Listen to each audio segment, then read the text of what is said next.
This is Chthonia, the world of the dark feminine.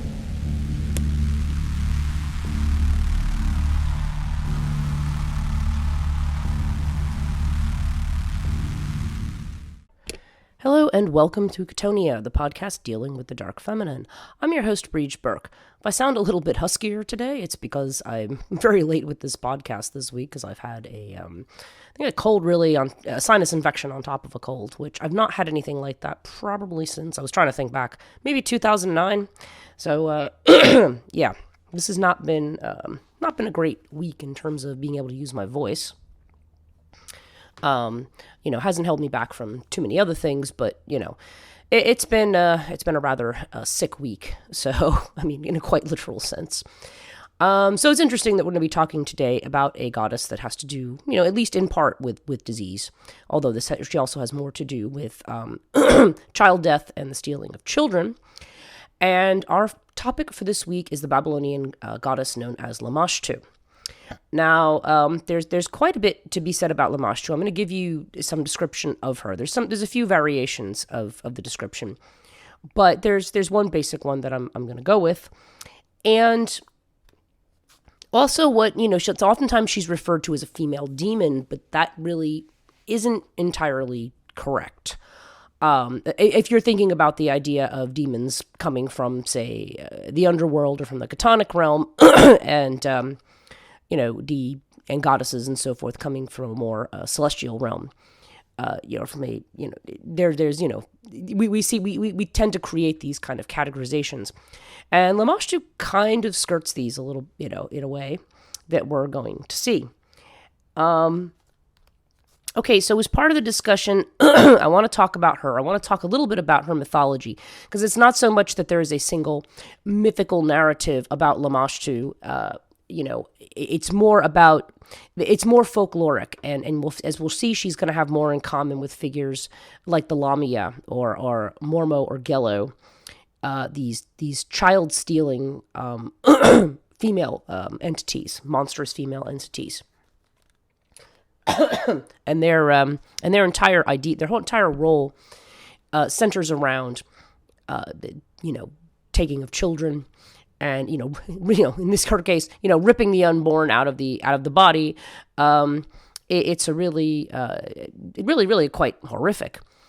But there's, the way in which we tend to think about figures like this in folklore, the modern way that we tend to look at it is quite interesting. Obviously, there's the good versus evil way of looking at it. But there's also the, influence of the patriarchy way of looking at it. And neither of these actually work here. So I'm going to talk a bit about those, about the stories. And then I want to talk about two different layers of meaning that we have, that we might be able to glean from looking at Lamashtu. As with everything in this podcast, this is not the hard and fast final authority on all interpretations or all meanings. But at the same time, I think there's a lot there that's worth thinking about, especially since as a culture, I think we have a tendency to take our thinking in one particular direction. So, all right. So let's talk about who Lamashtu is. Okay, her father is Anu, the sky god in Babylonian imagery, and so she is a celestial deity. She is born up in the heavens. However, she has made the decision that she wants to do things that get her ejected from heaven, and she ends up kind of living on the outskirts of the underworld. Okay. Now, in this particular description, I'm going to read a couple different ones. This one said she's described as a mythological hybrid with a hairy body, lioness's head, donkey's teeth and ears, long fingers and fingernails, the feet of a bird with sharp talons. At this moment, I'm going to mention there's one image that people frequently associate either with Inanna or Ishtar, or sometimes with the Rish Kagal. I think I've even done this erroneously in the past. This is a figure that's very likely of Lamashtu, because she is the only one out of all of those who's described as having bird's feet, and this particular statue has bird's feet. And I will feature this statue in the video. In fact, it may be the image that I use for the podcast itself. You will see this image. In fact, I think I have it wrong on my Patreon now that I'm thinking about it. Anyway, this is okay. She's also seen standing or kneeling on a donkey and nursing a pig and a dog or two dogs, and sometimes also holding snakes. So we got a lot of symbolism here. She is also associated, she is referred to as 7 witches in incantations. Now, really, these 7 witches, quote unquote, are actually more like 7 powers that she has, or 7 attributes.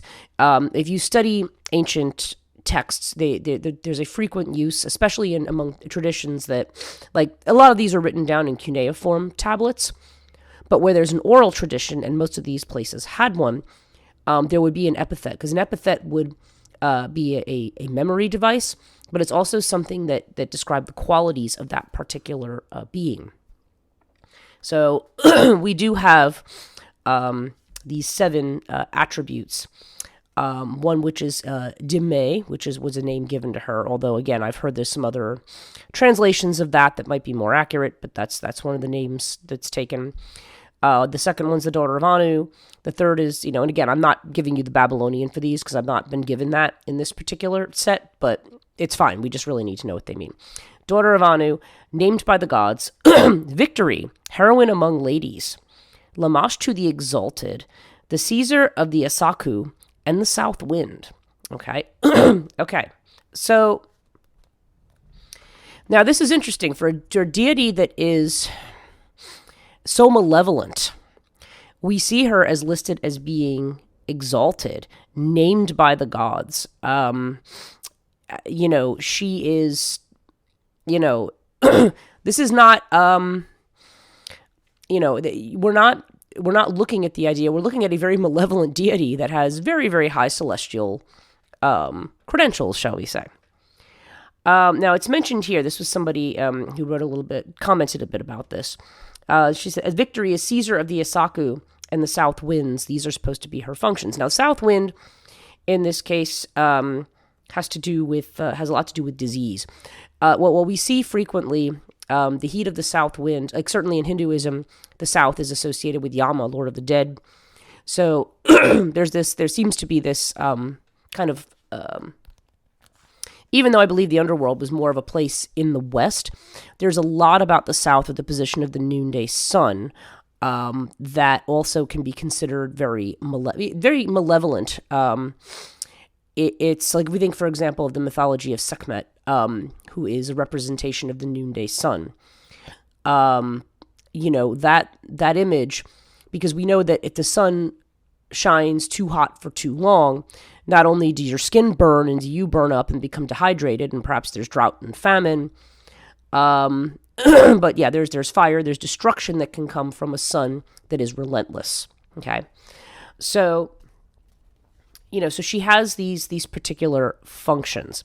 In terms of how she looks, okay, I'm gonna have a description here, and it says her iconography. She appears, and this is from Underworld by Theon Publishing, by the Sepulchre Society. Typically, she appears as a human female, sometimes, but not always, heavily pregnant, with the head of a wolf or lioness, less commonly a monstrous bird. Her breasts are always pronounced. She nurses wolves, dogs, or pigs. Her sex organ or vulva is usually absent in these images. Now, that's interesting if we think about Mormo and Gello as either being sexless or as females with male genitals. So that's interesting to think about. Her hands and feet are clawed like an eagle or raptor, and she sometimes clenches serpents in her fists. Okay. In this explanation, they also say Lamashtu preyed upon adult males, though in this case it's thought that she visited them to steal their semen, leading to her constant state of pregnancy, despite her lack of a deity consort. In order to desexualize the goddess, most Lamashtu amulets were made with the sexual organ absent, likely in an attempt to marginalize or reduce her sexual rapacity. Lamashtu is sometimes identified in tablets with Ardat Lily, another specter or demon that threatened men sexually by night. Although Lamashtu is usually a nocturnal predator, she can also be active by day. It's noteworthy that her totem animals, the lion and the wolf, are nocturnal beasts, which likely explains Lamashtu's preference for hunting after the sun sets. The various animals associated with Lamashtu are her offspring, produced either by her devouring the souls of children or else the blow-by-blows of her illicit nocturnal sexual liaisons. Okay, so I also wanted to give you a little bit more background on her. Let's see. Okay, so again, just going back a couple pages in the Underworld book, he was talking about, the authors here talk about these anthropomorphic gods and spirits, some benevolent in nature with extensive records survived thanks to the stone tablets recovered.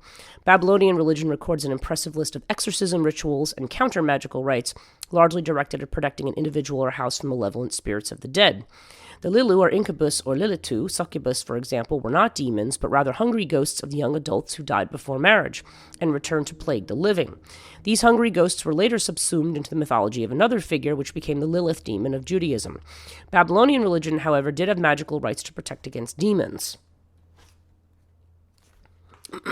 These were malevolent spirits that were semi-divine, usually native to the underworld, but lacked any real personality, being more akin to semi-intelligent spiritual predators rather than the goetic demons of later centuries. Okay, so one would, he says, typically invoke the solar deity, notably Shamash. It says, there is one power, however, against whom exorcisms are virtually useless. This was the vampire goddess Lamashtu, or the Akkadian Lamashtu, basically very similar. Called Dime in Sumerian, is described as Marat Anu, the daughter of heaven. Her parents were the chief deities Anu and Antum, yes, sorry. And so she is not a demon native to the underworld, but rather a full goddess in her own right. She is expelled from the heavens for announcing her desire to hunt and eat humans and to drink their blood. She is, in a very real sense, the first evidence of a vampiric deity or entity. Exiled from the company of the celestial gods, Lamashtu takes up residence in the demonic netherworld at the edges of human civilization. Lamashtu's favorite prey are infants and pregnant women. And accordingly, Babylonians deployed amulets and talismans with her names and traits as an attempt to, quote-unquote, bribe her away from hurting the vulnerable. A typical amulet shows an image of her together with her 7 names. Several such series of names exists. I read one of them to you. Apparently there are others. 2 examples of such an amulet are shown in these figures they have here. Okay. And so, yeah, so this is rather interesting. So you have this deity who is, she literally has these attributes of, as we had said, this the various, child stealing deities that we have talked about. And when I actually did a whole podcast on Lamia and these types of feminine figures, or sometimes, very grotesque feminine figures that were often represented as females that, say, had died young or died before they could bear children, so they became this kind of a demon. It's not what we're dealing with here, okay? And you're dealing with a full goddess, like somebody, okay, if we compare this to other pantheons, to the Greek, for example, or the Greek, the Roman, trying to think of some of the other major ones around there. I mean, obviously, Babylonian, Sumerian are the other big ones. Egyptian. Okay, some of these other ones. When you're talking about these celestial deities, I mean, you do have Seth in the Egyptian, who tends to be a bit of a troublemaker. But this is like something that's come out of what you would consider to be celestial or divine, and actually has this attribute of just being vampiric and feeding on children and going after women. So, okay, so there's a number of interesting things here. Okay, so let me just talk about the most obvious thing. The most obvious and perhaps closer to what we think of as the practical, the social, would be this idea of Lamashtu as a deity who is kind of, who represents the force of infant death. Okay, infant mortality. In the way that we have talked about some of these child stealing figures as a way of explaining, say, how a healthy infant might suddenly die. Lamashtu is also more broadly associated with disease, as some of the amulets that deal with her basically stand, like trying to, associate her with the sickbed. But as you notice, she's not a demon to be exorcised. She's someone to be kind of managed and maintained and bribed. It's just kind of like, in the same way that when we saw epithets for, like, say, the Furies as the kindly ones, it's like, to some degree you don't know, are they just saying nice things about her to kind of get her to go into the other direction? But I don't really think that's entirely the case here. I think the reality is that she is an exalted and is a celestial deity who, through her own sovereignty, has said, nope, not interested in that. I'm going to go down to earth and I'm going to feed on these mortals. Now, why she does this, we don't know. Obviously, because that, that's again applying a kind of rationale or rationality to these deities that I think in a lot of cases doesn't exist. One of the things associated with her was the number 7. And so this is something I want to talk about and segueing into another way of thinking about her. So we see her associated with illness. I did the podcast on the Moraine Maiden, and I talked very extensively about the feminine and illness there. So I'm not going to get into that again here, because I think this other attribute is a bit more important. Okay, so somebody actually wrote an interesting essay on the, kind of the 7 names, okay? And, let me just get to the top of this. Yeah, the origin of the mystical number 7 in Mesopotamian culture.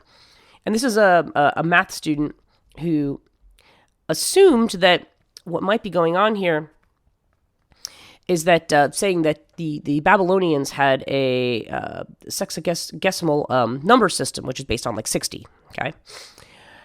And that 7, if you do the math, like 7 is the first number. Everything else kind of falls into orderly allotments, You divide, 60 by 2, you get 30. You divide, 60 by 4, you get 15. It's fairly nice, neat, and methodical. It even divides by 3, you get 20. 60 is kind of a nice, there's some nice, neat, even divisions until you get to 7. Because once you get to 7, now you're getting into kinds of weird fractions and things like that. And so at least part of what he argues in this little short essay that he's written is that, and his name is, and I hope I don't say this wrong, Kazuo Muroi, I think is how you say his name. So he gives a lot of mathematical examples. I'm not a mathematician, and I'm not going to get into that. But he gets into algebraic things as well, like different ways in which this number is used, and the way in which 7... Basically, the bottom line is that because it is a number that kind of is the first number to kind of fall outside of the realm of order, that it actually is almost like, it almost has a mystical irrationality to it. Like it ends up representing that kind of mystery that is beyond, the way in which other numbers below 7 seem to represent a type of order or a type of, easy division, as it were. That there's a separation that goes on from a single or from a group that is very fair and even. And this is the first point at which we don't see that. Okay. Now, 7s are prevalent all through Babylonian myths. You see them in the Gilgamesh. When Inanna makes her descent, she's got to descend through 7 levels. There are 7 Chtonic realms to the underworld. But there are 7 mountains that Gilgamesh must pass before he reaches the Cedar Forest. There's a lot that's there, and certainly by no means only in Babylonian mythology. This is something that appears in a lot of places. We tend to think of 7 as a quote-unquote lucky number. In the Bible, you see the idea of 7s, particularly when it comes to generations, the 7th son of the 7th son, this kind of stuff. Or, the 7 seals in Revelation. There's this importance around the 7s. And so Lamashtu as the 7 witches, in particular, gives her this kind of this quality that is very, very natural, because obviously these are the numbering systems are considered to, there's certainly a measurement of nature, but they're considered to be somewhat organic. Okay, but this is like an irrationality that's built into the organic system. Okay, I hope that makes some sense. So where then does that leave us? A Lamashtu then, to me, I'm looking at a figure who is within, she defies all of the categories that we think about when we think about masculine and feminine. And this is a characteristic, really, of Babylonian culture. If you want to talk about patriarchy, for instance, there's been a tendency to take a lot of these ancient goddesses and say, oh, well, they were really a victim. Like Lilith is a good example. Well, Lilith was really a victim. So this is really just her kicking back at the patriarchy. Okay, you'll see that. Or even a figure in Greek mythology like Medusa, who turns people to stone with her look. And they say, yes, but she was actually a victim. So she was being punished unfairly. And, so there tends to be this victimization of the feminine, which you cannot point to here. There is no, she is a full, powerful goddess in her own right, and there is no man trying to conquer her or take her down. They're only trying to appease her, because they are, in fact, it's the men taking the feminine approach, if you want to think of feminine as passive and masculine as active, which I don't know that always entirely applies in these cases, but this is where you deal with an active feminine in a passive way. You do things through appeasement rather than through direct opposition. How do we mitigate the effects rather than try to directly take on this force that you cannot take on, because she is a deity and she is not one of these other deities, one of these spirits that connected with the underworld or connected with the Chtonic that you can negotiate with in some way. Okay. Now, if you'll indulge me for a minute, I don't want to take too much time on this, but I feel like there's a need to back up and talk a little bit about masculine and feminine, because these words get thrown around a lot. And those of you who listen have your own ideas about what those words mean, or what they should mean, or whatever. And there's frequently a problem. I think frequently we fall into this trap of not only the patriarchal trap, but also the good-evil trap, because we are still stuck in certain definitions. Now, this comes from my own book, Death and the Maiden, the curious relationship between the fear of the feminine and the fear of death. And this is just going to be like, I'm going to read like maybe one page from this, about masculine and feminine here, because I want to give you an idea of what I'm trying to talk about here. Okay, so this is on page 5 of my book. The terms feminine and masculine are archetypal, as they do not necessarily refer to women and men respectively. These terms refer to certain qualities that are often projected onto the social or cultural roles of women and men. Carl Jung does not concretely define these terms. His writings suggest that the reader intuitively knows what they mean. In his essay on the Kore, Jung notes how the Kore is both the anima and the mother. The anima is the term Jung uses for the soul of a man, and animus as, roughly speaking, the soul of a woman. Whatever they are biologically, their soul is psychologically the opposite, as the merging of opposites is the process of individuation, the goal of humans in Jung's opinion. This means that someone becomes a complete human, in quotes, by developing his or her dominant traits and integrating their opposite and therefore weaker ones. These so-called weaker traits are part of individual's shadow. It is metaphorically like a right-handed person learning to write left-handed or vice versa. Current psychoanalytic thought is critical of these strict categories in men and women, suggesting that perhaps anima and perhaps animus are present in both sexes.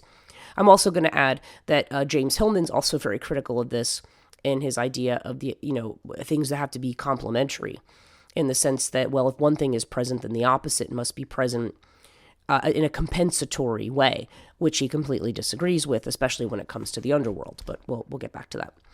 Jung's view of the anima animus in therapy suggests his own biases about what's masculine and feminine, but he never gives a formal definition of either term. One can only infer Jung's definition from his writings. Cynthia Eller's excellent work, and that is The Myth of Matriarchal Prehistory, questions these categories and our use of these categories. She rightly notes that what is often categorized as masculine and feminine does not necessarily apply to either men or women, and yet these categories are still continually used to define men and women. And our ideas of masculine and feminine somehow predetermined in our unconscious. It becomes hard to separate these archetypal ideas from social constructs of gender. And the reality is that they are still applied to men and women even when they don't apply. Social and biological gender constructs are more in question than ever these days, which makes it more necessary for us to understand what we mean by these terms masculine and feminine, even if they are inaccurate descriptions of human beings. One obvious symbol of this is the Chinese yin-yang symbol, consisting of a circle divided by an S-shaped curve, half black, half white, with a circle of white in the black half, and vice versa. Jung comments on this symbol. The word Hun is translated by Richard Wilhelm as animus. Indeed, the concept seems appropriate for Hun, the character for which is made up of the character for clouds and that for demon.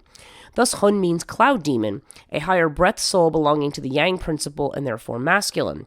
After death, Hun rises upward and becomes Shen, the expanding and self-revealing spirit or god. Anima is called Po, and is written with the characters for white and demon, that is, white ghost, belonging to the lower earthbound bodily soul, the Yin principle, and therefore feminine. After death, it sinks downwards and becomes Kue, demon, often explained as the one who returns, like a revenant or a ghost. The association of women with earthly death may explain why Jung's collective unconscious is associated with the feminine by Erich Neumann, while the rational conscious mind is associated with the masculine. The collective unconscious is the realm of the irrational and the unknown.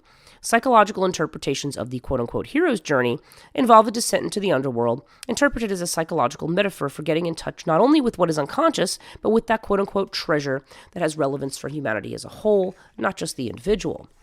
Jung identifies the Hun as Logos, and the corresponding feminine as Eros. So we see an identification of the masculine with sky, spirit, and rationality, while the feminine is associated with the earth, the demonic, and desire. But is this accurate, or does it simply represent Jung's own gender prejudices? Walter Burkhardt noted earlier, in an earlier section, that myths and tales belong to the realm of language rather than the unconscious, and I feel this actually supports Jung's assertions rather than disproving them. The Roman grammarian Varro once claimed that words associated with the sky were masculine and those associated with the earth were feminine. While this is etymologically inaccurate, it shows that ancient Romans may have had similar prejudices about masculine and feminine. And if you read Anthony Courbet's book, Secting the World, you'll find, yes, they did have a whole lot of biases on that. Now, I mentioned Leah Boroditsky's studies, which examine associations with masculine and feminine words. Her first study involved taking the German words for key and bridge, telling one group that the word was masculine, the other feminine, and then asking the participants to provide adjectives describing the words. Key is masculine in German and feminine in Spanish. And the participants that spoke Spanish or German as their native language, they spoke in Spanish or German as their native language. German speakers, for whom the key is masculine, remember, describe the English word as key as hard, heavy, jagged, metal, serrated, and useful. Spanish speakers, who identified as feminine, described them as golden, intricate, little, lovely, shiny, and tiny. In an attempt to remove cultural bias, she did a study with a fictional language and pictures. Items were superative or usative, and these corresponded to grammatical gender categories. The results were similar in the example of a picture of a violin I gave later in the book. It would be interesting to see this kind of study repeated in other parts of the world, perhaps in African or Asian countries. Okay, so we're talking about all of these. It goes on, but you understand, our ideas of masculine and feminine are strongly embedded in language, which is why now we're having a hard time, by the way, with gender fluid categories and non-binary categories. It's like, well, how do we get outside? You know, it almost seems like an impossibility to get outside of this. Now, okay, so let's bring this back round to Lamashtu.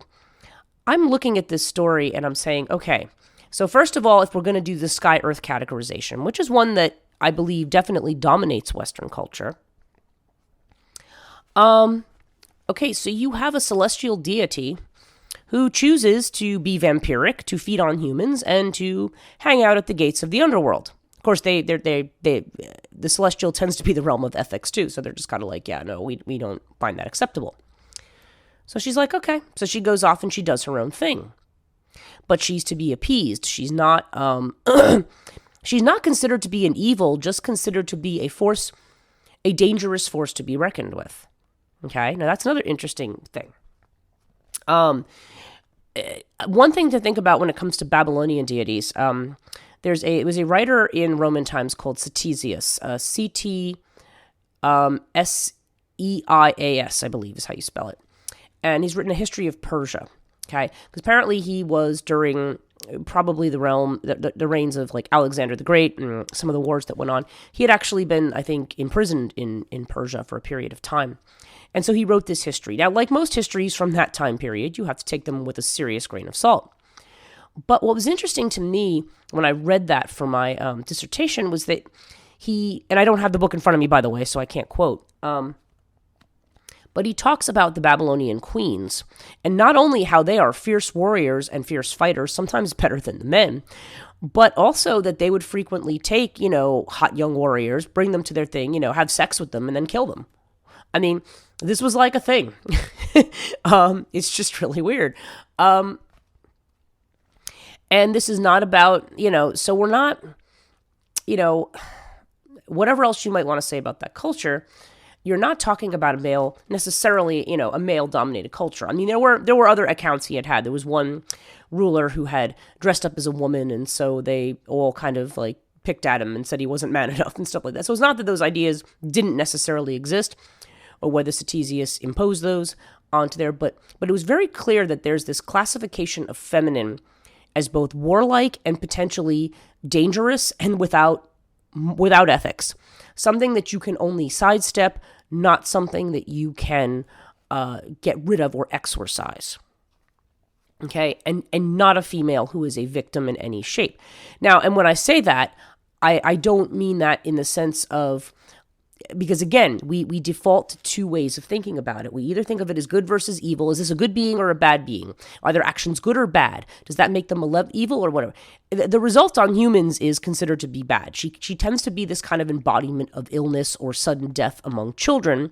And obviously children were prized as, giving some kind of immortality to a mortal family line. So it was almost like she was coming into like, hey, I'm going to hold my beer. I'm going to screw that up. She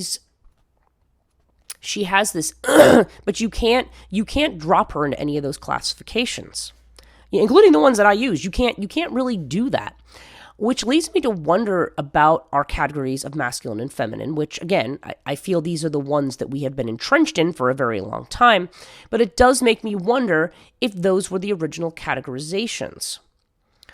There's this, I've talked about the feminine as actually being warlike. And even goddesses like Inanna, who don't have nearly this kind of a reputation, they certainly have these characteristics that are also very, very dangerous in different ways. Like seduction is considered to be a dangerous characteristic. The woman who, these women who have power over life and death in terms of being the bearer of children tends to be a dangerous thing.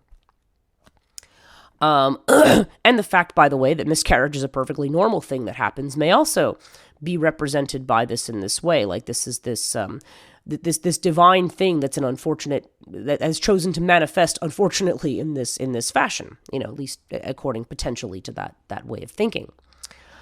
But it's very curious to me because you're dealing with a female that is so powerful, they can only be appeased passively, in the sense of you can't say, I'm going to call up these spirits against you to fight you. This is not about fighting. This is about yielding to the power, the greater power of this feminine, and saying, okay, I'm yielding to the greater power. Can I offer you something else instead of this? It's like that idea of substitution. Rather than you take my child or kill this person or whatever, can you do this instead? Now, however, there is one being that is said to fight with Lamashtu. Okay, so there is one, and again, whether or not they're a god or a demon, I'm just this is the god of the southwestern wind, and you remember she has control over the southern wind. So, and that is the deity that you may have heard this name before of Pazuzu. Okay. Now I'll just read the very short things. This is not going to be about Pazuzu, but it had kingship over the Lilu wind demons. As an apotropaic entity, he was considered both destructive and dangerous wind, but also as repellent to other demons, one who would safeguard the home from their influence. In particular, he was protective of pregnant women and mothers, whom he could defend from the machinations of the demoness Lamashtu, his rival. He is invoked in ritual, and representations are used as defense charms. Okay, and Hunpu is his father, who is the god of evil forces. So it's interesting. Pazuzu doesn't have a celestial origin. He actually has an evil origin. Okay. But he's a protector of children. Okay. Try to work with me here. And he's fighting against a celestial goddess whose goal is to kill children. Now, I just like to sit there and kind of bask in the way in which our categorizations of how these things are supposed to be is just completely kind of like blown away by this. And weirdly, Pazuzu, by the way, if you've seen the movie The Exorcist, is the demon that is supposed to possess Reagan, which is pretty hilarious because he's supposed to be a protector of children and yet he's possessing a child. On the other hand, I don't know. It's just really interesting. So it's almost like you have this celestial deity who's being fought by, it's almost like, what was it, the that one Mirker song about we're fighting evil with evil, sort of. But again, it's like I'm again falling into that categorization, right? It is an interesting example of how the feminine, this magical seven feminine, this thing that does not fall into a nice, neat, orderly division or measurement, becomes a representation, around life and death and around evils, which largely probably, okay, if you think about evils, not only perhaps being attacked by your enemies maybe as an evil, but also the way that sickness and disease behaves as an evil, okay? It's just really interesting to see the way that these deities end up interacting with each other, and the way that a demon who is the son of the god of evil forces and who rules the unfavorable winds and isn't even liked by the other demons, okay, is the one deity who is opposed to Lamashtu. Gives you quite a bit to think about there. And yeah, so the fact that you have this this being that's supposed to be conceived in what we think of as evil, as being the great protector, protective enough that people want amulets to protect them from these influences, and it's perhaps his divine origin that enables him to potentially fight against Lamashtu to whatever degree he's successful in doing that. So, yeah, and it's, okay, I'm just going to read a little bit more here because I'm curious about this. There's a well-documented use of Pazuzu in Mesopotamian white magic. Okay, again, I don't make the distinction between the two, but we'll just go with it. His inhuman and grotesque form can be inferred to have used when frighten away unwanted guests, as well as prevent his wind demon subjects from entering the home and wreaking havoc. His role in ritual and magic is documented on inscriptions on the back of statues and ritual texts. Okay. Yeah, so, okay. I think the way that I want to end talking about this is that we want to look at these forces, okay? Whether deity, demonic / both. We're going to say that these are both deities, and Lamashtu, of course, in particular, being the daughter of a celestial divinity. First of all, the irrational nature of these forces. To say that they have there seems to be no ethical rationale to what they're doing. And it doesn't seem like there needs to be a rationale at all. They're just there. And they're to be dealt with when they appear. These are the tools you have at your resources. The mortals, who don't have much of a status in Babylonian myth, have to, try to build these relationships with these spirits and to try to defend themselves as best they can, or to try to protect themselves as best they can from forces that are not, they're not looking at them, in what we would think of as what we call a humane or ethical way. You're just food. And we see this a lot too with some of these dark female deities. They have to be appeased. They cannot be thwarted or conquered. The idea of conquering the feminine seems to be later. Now, I think the last thing I want to say is this idea of trying to compare Lilith to Lamashtu, or Lilith. Here's where a key difference is, because if you're looking at Judaic mythology, you have to remember that Judaism originally started as being, polytheistic. I mean, they had multiple gods. They did adopt a lot of the gods of their neighbors, but they also they became henotheists. So they had one god that they felt was like their personal tribal god, who kind of stood above the who was their main dude, the one they went to, right? And this, of course, is Jehovah, or Yahweh, as some people like to say. And Yahweh being this strong masculine figure who also ends up being associated with creation and with everything else. The dealing with the feminine in Judaic mythology, even though these feminine elements exist, they end up having to be subservient to what they consider to be the great and immense power of Jehovah. Okay, so it's a different conception. There's a difference there, even though there is a lot in Judaic mythology that is copied from Babylonian and Canaanite and Sumerian, like all the neighboring regions. This henotheistic trait of theirs, to need to kind of make Jehovah their main protector, tended to take these other attributes of the feminine and make them something that is either punished or put down or conquered in some fashion. We don't see this in the Babylonian myth. Okay, and so I would hesitate to say that Lamashtu and Lilith are the same, even though there are some very similar characteristics. So anyway, those are my thoughts. If you have thoughts on this subject, I'd be interested to hear them. But I feel like with this, we may be getting to that point of, before this way of thinking about deity, before there was the kinds of dualisms that we also not only apply to good and evil, but to masculine and feminine, considering one superior over the other, that seems to come later. Okay, this seems to be an interesting, folkloric